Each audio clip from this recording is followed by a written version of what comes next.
Hello friend, Kashi के Arpana blog में आपका स्वागत है। आप लोग कैसे हैं? उम्मीद करते हैं आप लोग बहुत ही अच्छे होंगे। तो यहाँ आप देख सकते हैं कि कितना चटपटा और मज़ेदार रेसिपी खाने में बनाए हैं हम। तो इस ब्लॉग को लास्ट तक ज़रूर देखिएगा। बहुत ही टेस्टी टेस्टी खाना बनाए हैं, नाश्ता बनाए हैं, तो इसको बिल्कुल मिस मत करिएगा, एंड तक ही देखिएगा इसको। बहुत ही मज़ेदार और बहुत ही अच्छी रेसिपी बनाए हैं, तो इसको ज़रूर देखिएगा। और मेरे चैनल को लाइक, कमेंट, शेयर, सब्सक्राइब करना बिल्कुल भी मत भूलिएगा दोस्तों। तभी आप लोग के सामने नए नए ब्लॉग हम लाते रहेंगे। तो यहाँ पर ये कल शाम का वीडियो है। यहाँ पर नमकीन आई थी, नमकीन बहुत टेस्टी होती है ये वाली। तो नमकीन खाए और चाय पिए, फिर उसके बाद रात का खाना बनाने लगे। तो रात के खाने में ये होरहा का दाना हम लोग बोलते हैं, जो इस सीज़न में ही आता है और हमारे गुदौलिया मार्केट में बहुत ज़्यादा मिलता है। सब्जी वाले भी इसको रखते हैं। तो ये मेरा फेवरेट है, होरहा का दाना। तो इसको बनाते हैं बॉयल किए हुए आलू में, बहुत ही टेस्टी बनता है। तो ये रेसिपी मेरी मम्मी की है, वो जैसे बनाती हैं वैसे ही हमें पसंद आता है और हम भी ऐसे ही बनाते हैं। तो आलू बॉयल था मेरे पास। सरसों के तेल में मेथी दाना ज़रूर डालें। मेथी दाना, हरी मिर्च, लाल मिर्च डालने के बाद थोड़ा सा हींग डालें और बॉयल किया हुआ आलू हाथों से क्रश करके डालें। उसके बाद इसको बॉयल नहीं करना है, इस मटर को, बस इस मटर को भी आलू के साथ ही ऐड करिए। थोड़ा सा नमक डालिए, हल्की सी हल्दी डालिए, और मसाले में कुछ भी नहीं पड़ता है, तभी ये बहुत टेस्टी लगता है। इसको पराठे से और पूड़ी से खाइए, क्या स्वाद इसका होता है कि बता नहीं सकते। तो ये जब सब्ज़ी बना के अपने हस्बैंड को खिलाए तो वो कह रहे थे कि बहुत ही टेस्टी सब्ज़ी बनी है। बिल्कुल सादा सब्ज़ी में बहुत ही टेस्ट था, कोई मसाला नहीं था इसमें, लेकिन गजब का स्वाद आता है। तो ये सब्ज़ी हम ज़रूर इस सीज़न में, यानी कि गर्मी में ये आता है होरहा का दाना, तो इसको ज़रूर हम बनाते हैं। इसकी कढ़ी भी बनती है, तो अगर कढ़ी जिस दिन बनाएंगे वो भी आप लोगों से शेयर करेंगे। बस इसको हल्का सा भून दिए, भूनने के बाद इसमें पानी ऐड किए, नमक डाले और धीमी आंच में 5 से 10 मिनट के लिए ढक दिए और पक्के सब्ज़ी रेडी हो जाती है।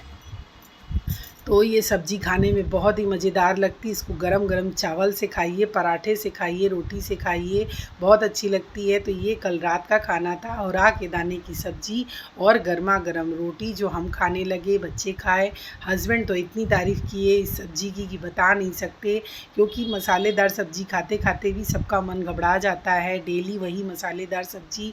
तो थोड़ा हट के ये हो गया था, बिल्कुल सादा, और गर्मी आ गया है तो गर्मी के दिनों में ऐसी ही सब्ज़ी बहुत अच्छी लगती है। तो आपके यहाँ इस होरहा के दाने को क्या बोलते हैं ज़रूर बताइएगा कमेंट में। फिर रात हो गई, खाना पीना खा लिए, और इतनी ज़्यादा मच्छर हो गए हैं मेरे यहाँ कि हम बता नहीं सकते कि क्यों मच्छर इतना ज़्यादा काट रहा है। रात होते ही मच्छर बहुत ज़्यादा हो जाते हैं, जबकि घर में बहुत ज़्यादा सफाई रहती है, अच्छे से क्लीनिंग करते हैं, पोछा लगाते हैं फ़िनाइल वगैरह डाल के, लेकिन ये मच्छर पीछा छोड़ ही नहीं रहा है। तो यहाँ पर ऑल आउट का रिफ़िल हम लगाने लगे कि इसको लगाएं तो शायद थोड़ा आराम मिले, लेकिन इससे भी मच्छर नहीं भाग रहे हैं। क्या आप लोगों के यहाँ भी मच्छर इस सीज़न में हो रहा है, ये भी ज़रूर बताइएगा। तो रात को सारा काम वगैरह करने के बाद सो गए। सुबह हुई, सारा काम किए, घर की सफाई किए, नहाए धोए, पूजा पाठ किए और नाश्ता किए। अब बनाने लगे यहाँ पे, आज सैटरडे था तो खिचड़ी सबको खाना था, तो खिचड़ी बनाने की तैयारी कर लिए थे। थोड़ा सा लिए थे अरहर का दाल और चावल, इसकी ही खिचड़ी बनाने वाले थे। और उसके बाद जब तैयारी कर लिए थे, नाश्ता हो ही गया था, तो हमें लगा कि ये पेड़ पौधे जो ठंडी में देख सकते हैं, कुछ पौधे पीले पड़ गए हैं, कुछ ख़राब हो चुके हैं। तो यहाँ जब हम बिल्कुल फ्री हो गए थे तो आज लगा कि अपने पेड़ पौधों को भी थोड़ा देख ले, केयर कर ले, क्योंकि पानी तो समय से डालते ही थे, लेकिन ठंडी में अधिकतर पेड़ पौधों का कंडीशन ऐसा ही हो जाता है।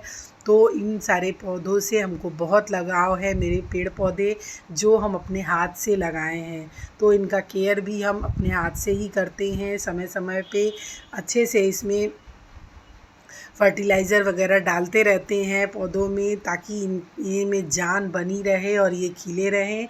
तो ये ठंडी की वजह से मुरझा ज़रूर गए हैं, लेकिन उसके बाद हम जब मौसम अच्छा हो जाएगा तब हम आप लोगों को दिखाएंगे कि ये कितने खिले खिले हो गए हैं। तो यहाँ पर ये वाला जो पौधा है इसको छत पर लगाए थे, बहुत अच्छी खुशबू फूलों से आती है, तो इसको हम नीचे मंगा लिए, क्योंकि मौसम तो बहुत ही चेंज हो गया है और छत खुला हुआ है तो धूप बहुत डायरेक्ट लगता है पेड़ पौधों में, तो पेड़ पौधे ज़्यादा धूप से भी ख़राब हो जाते हैं। तो सारे पेड़ पौधों की कटिंग किए, अच्छे से साफ़ किए पेड़ पौधों को। फिर उसके बाद आ गए खाना बनाने। खाने में बना रहे थे खिचड़ी और आलू पालक की सब्ज़ी। तो आलू पालक की सब्ज़ी छौंक दिए हैं, और आलू बूढ़े की सब्ज़ी बच्चों को खाना था तो आलू बूढ़े की भी सब्ज़ी बना रहे थे, और अरहर के दाल की खिचड़ी। तो खिचड़ी एक सीटी में बन के बिल्कुल रेडी हो चुकी है। खिचड़ी के साथ बच्चों को क्या, हमको भी पापड़ बहुत पसंद है, तो यहाँ आलू का पापड़, मूंग के दाल का पापड़, ये सारा पापड़ है, तो पापड़ को फ्राई कर रहे थे। खिचड़ी बिना पापड़ के, अचार और दही के अच्छी नहीं लगती है। तो कहते हैं कि खिचड़ी तो बहुत जल्दी बन जाती है और सादा खाना होता है, लेकिन इसमें भी बहुत सारे व्यंजन बनाने ही पड़ जाते हैं। तो खिचड़ी के साथ पापड़ बनाइए, चोखा बनाइए, सलाद बनाइए, तो इन सारे चीज़ों को तो होना बहुत ही ज़रूरी है। तो यहाँ सलाद भी रेडी है और आलू बूढ़े की सब्ज़ी भी रेडी है। पापड़ को फ्राई कर लिए और लगाने लगे अपने हस्बैंड के लिए थाली। तो गर्मा गर्म खिचड़ी हफ्ते में एक बार तो हम बना ही लेते हैं, और ख़ास करके सैटरडे वाले दिन मेरे यहाँ सबको खिचड़ी ही खानी होती है। तो आज बना लिए थे अरहर की दाल की खिचड़ी, जो गर्मा गर्म खिचड़ी निकाले। और खिचड़ी को जब तक ढेर सारा उसमें घी ना हो तो खिचड़ी अच्छी नहीं लगती है। तो यहाँ खिचड़ी में डाल दिए थे घी। देसी घी में थोड़ा सा रेड चिली पाउडर डाल दीजिए और दाल को तड़का लगाइए या खिचड़ी को, तो एक अलग ही स्वाद आता है। तो इस तरीके से हमेशा हम ऊपर से तड़का तैयार रखते हैं। देसी घी में थोड़ा सा रेड चिली पाउडर डालते हैं तो वो दाल में हो या खिचड़ी में टेस्ट बढ़ा देता है। तो पापड़ रख दिए थे, सलाद रख दिए थे। सलाद में गाजर, खीरा, मूली और प्याज था। पापड़ था, और फिर यहाँ पर था पालक का सब्ज़ी। तो पालक का सब्ज़ी मेरे हस्बैंड को खाना था, और अचार था, मिक्स अचार। तो पालक की सब्ज़ी उनके लिए ये थाली लगाने लगे। बहुत ही सादा और सिंपल थाली था ये, जो बहुत ही टेस्टी होता है और बहुत खाने के बाद बहुत अच्छा भी लगता है। बिल्कुल सादा खाना बहुत ही अच्छा लगता है। तो मेरे यहाँ अधिकतर तो इस तरीके का ही खाना सबको पसंद आता है, और हम बनाते ही रहते हैं बदल बदल के कुछ ना कुछ जो सबको पसंद आता है। और खाने के बाद बिना बड़ाई किए, न मेरे हस्बैंड रहते हैं न मेरे बच्चे रहते हैं, कहते हैं कि आपके हाथ का खाना बहुत अच्छा लगता है। ये बात मेरी सासू माँ भी कहती हैं, और मेरे ससुर जी भी कहते थे कि तुम्हारे हाथ का खाना बहुत अच्छा लगता है। तो बहुत ही खुशी मिलती है जब आप मेहनत करिए, और मेहनत करने के बाद आपके परिवार में खाना खाएं, बच्चे और हस्बैंड, फैमिली के लोग, और तारीफ़ करें, तो मन को खुशी मिलती है कि चलो इतना मेहनत सुबह से उठने के बाद हम लोग करते हैं और मेहनत सफल हो जाती है जब आपके हाथ का बना हुआ खाना परिवार में सबको पसंद आता है। तो एक अजीब सी खुशी मिलती है। तो यहाँ खाना पीना हो चुका था, तो दोपहर में भी अपने किचन की क्लीनिंग करते हैं। बिना साफ़ किए दोपहर में भी हम नहीं रहते किचन को, तो दोनों टाइम हम अच्छे से साफ़ करते हैं। खाना पीना हो गया, तो यहाँ जो पेड़ पौधे को अच्छे से कटिंग किए थे, साफ़ किए थे, तो उसका जो पौधे का थोड़ा बहुत कूड़ा निकला था तो उसकी भी सफाई करने लगे। तो दिन ऐसे ही निकल जाता है घर गृहस्थी करते हुए, और समय का पता नहीं लगता है। तो ये मेरे साथ ही नहीं, हर औरतों के साथ होगा ये चीज़, कि कैसे दिन फट से निकल जाता है काम में और कुछ पता नहीं चलता है। तो ऐसे ही होता है मेरे दिन का शुरुआत, जो पूरा दिन घर गृहस्थी करने में ही निकल जाता है। कुछ समय मिलता है तो वो हम अपने लिए निकालते हैं। फिर यहाँ पर हो गई थी अच्छे से पेड़ पौधों की सफाई। और गर्मी इतनी ज़्यादा मेरे यहाँ हो गई है कि कपड़े तो छत पे जा ही नहीं रहे डालने, नीचे ही डारा बांध दिए हैं। उस डारे में ही सारे कपड़े मेरे ड्रायर में पहले सुखा लेते हैं, फिर नीचे ही सूख जाते हैं सारे कपड़े। तो कपड़े अच्छे से उठा के ले गए कमरे में, थोड़ी देर रखेंगे, रेस्ट करेंगे। रेस्ट करने के बाद फिर कपड़े में तह लगाएंगे, आराम करेंगे।